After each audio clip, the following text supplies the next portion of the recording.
किया हो उसका भी दोष आप पर, जो ना किया हो उसका भी दोष आप पर।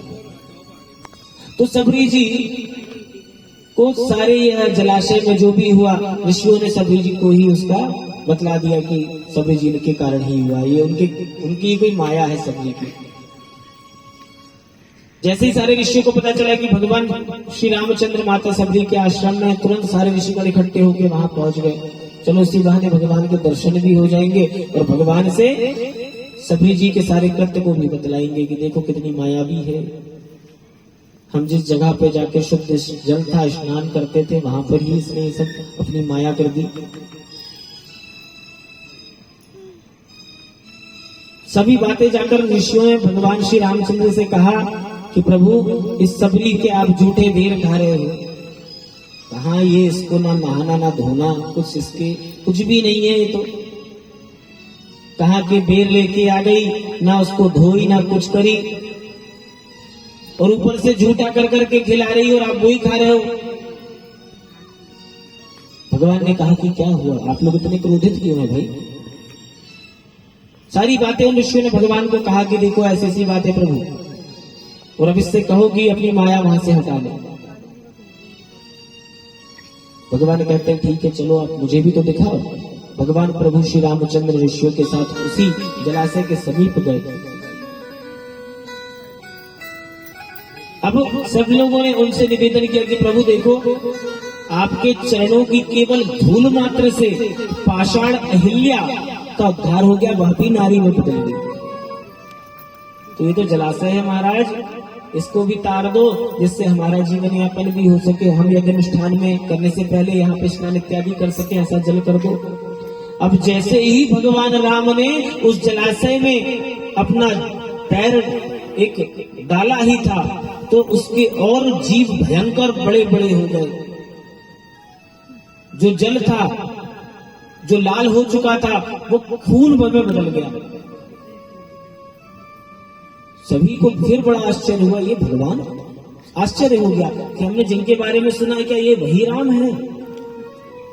संशय हो गया उनके मन में। पूजा पाठ करना अलग बात है ना, और दिखा दिखा के करना ये अलग बात है, दोनों में अंतर है। पूजन करें है ना, भाव से हो। पूजन की सामग्री में सबसे पहले आपके पास क्या हो, आपके भाव। भगवान गीता में कहते हैं क्या कि भाव अनस आलक हूं और नाम जपत मंगल जैसी दस हूं। और क्या कहते हैं कि भाव से जो भी मुझे पुकारता है, सामग्री में उसके पास चावल हो ना हो, फूल हो ना हो, नारियल लेके आया हो ना हो, अगरबत्ती जलाई हो ना हो, लेकिन भाव पहले होना चाहिए प्रभु। अगर आप पूजन कर रहे हैं तो ये शास्त्र कहते हैं, मैं नहीं कहता। भाव सर्वप्रथम आपकी सामग्री जब आप पंडित जी से लिखवाते हो तो उसमें सबसे सर्वप्रथम एक नंबर पे क्या आना चाहिए, जजमान का भाव शुद्ध होना, भगवान के प्रति समर्पित होना। उसके बाद हल्दी कुमकुम रोली चावल हवन घी इत्यादि इत्यादि, ये सब चीजें उसके बाद में है, भाव सबसे पहले। भगवान कहते हैं भाव का भूखा हूं मैं, भाव ही एक सार है, और भाव से भजले मुझे जो भव से बेड़ा पार है। नहीं है आवश्यकता बहुत सारा धन को खर्च करने की, बहुत सारे नारियल चढ़ाने की, बहुत सारी अगरबत्ती के धुएं करने की। उस जगदम्बा के चरणों में एक बार अपने पूरे समर्पण भाव के साथ में समर्पित हो जाओ, वो जगदम्बा खुद अपना आशीर्वाद आपको देगी। भगवान खुद आप पे कृपा करेंगे।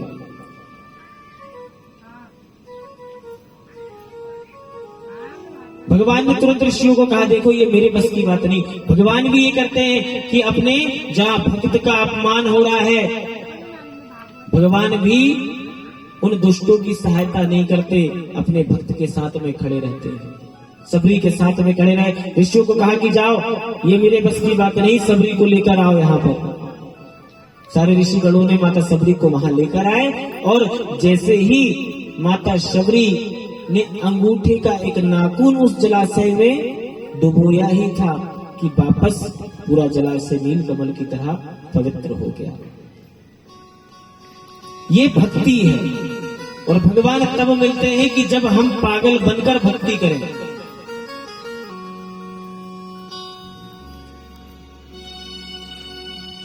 सभी लोगों से निवेदन कि अब समय भी हो चुका है ना, शाम भी हो रही, फिर आरती में भी सब लोगों को आना है वापस।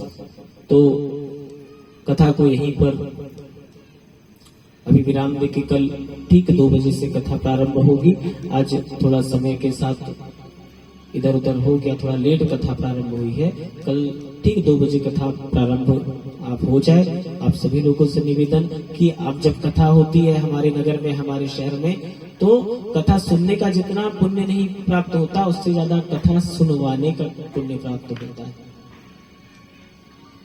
तो अपने आजू बाजू, अपने घर परिवार, गांव वालों सबको कि भाई हमारे नगर में भगवती देवी की कथा हो रही है, आप सभी लोग आए, तो वो उनका 10% पुण्य भी आपके नाम पर जुड़ जाएगा जो वो कथा सुनेंगे।